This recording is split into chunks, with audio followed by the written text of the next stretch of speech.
this is the type of information is really critical to a handicapper's, broader tool chest.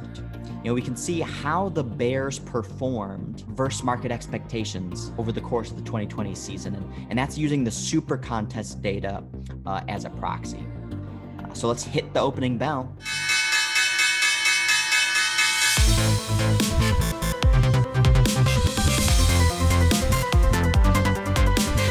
Talk to us, Brett, about what we're seeing with the 2020 look back. The size of the bars indicate the amount of support from bettors. The color indicates whether or not the Bears covered the spread. Orange, being that they did cover. Navy, they didn't cover. The dots give us information on what the Vegas spread was, being the gray dot, and then by how much the Bears either successfully covered by or did not cover by. So this could be really helpful information just as to patterns in how teams perform, relative to market expectations. So in the Bears chart here, what I find fascinating is that pretty much any time the market started to buy into the Bears, they then disappointed. So anytime the Bears had considerable market support, using kind of say 15% as a threshold, the Bears covered and rewarded those bettors. And then the Bears proceeded to fail to cover the next week. So week 1, we can see here, over 15% in support, cash, cha-ching, and then a week 2 loss. Week 6, over 15%, rewarded bettors, cashed.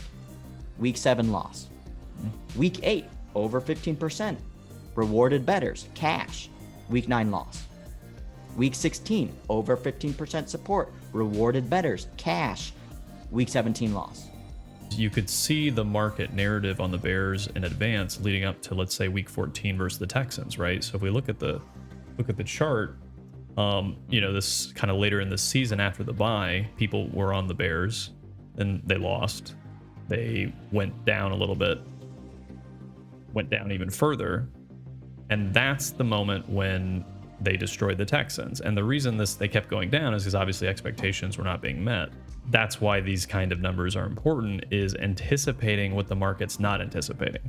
Because the market, basically, to give you context, was reacting to the Bears losing, 4 games in a row? And the last game they lost was to a ravaged Lions team. I think Stafford was even hobbled in that game. And as you can see, it was, the 3rd lowest conviction game of this, or 4th of the season. And they destroyed the Texans 41-7 or something, right? Massive outperformance versus the spread, that super high dot that we can see there. Exactly. Approaching 30. So they basically covered by 30 points. Yeah, that was a game I predicted the Bears would demolish the Texans.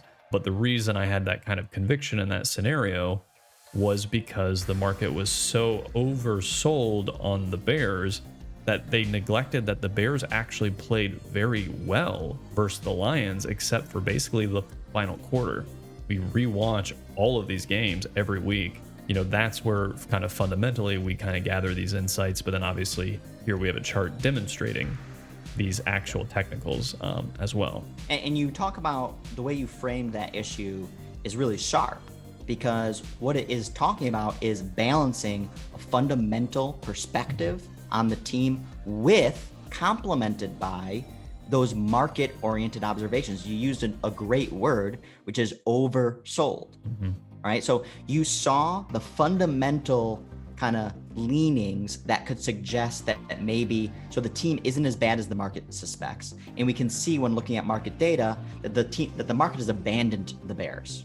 So that can create value when you have a team that's so oversold like that. When we're even looking at this chart, if you really want to get an edge in kind of betting on the broader macro themes of these teams. I mean, basically, anytime the market was oversold on the Bears, so basically abandoned them. So say 10% or lower. Say they received 10% or lower broader from market support.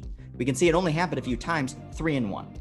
And we're going to be sharing all of these preliminary insights with you for all 32 teams. The breakdown is going to include a look back at each team's 2020 performance, the storylines, that defined that team's narrative. And then we'll pivot into previewing the team's 2021 schedule and evaluate just the broader market expectations and whether or not we spot any actionable opportunities to bet on. So we hope that you'll be able to benefit with us over the course of the season. And again, bringing these sort of unique kind of angles and data insights that again most people aren't taking into consideration in their handicaps, and that is the definition of edge.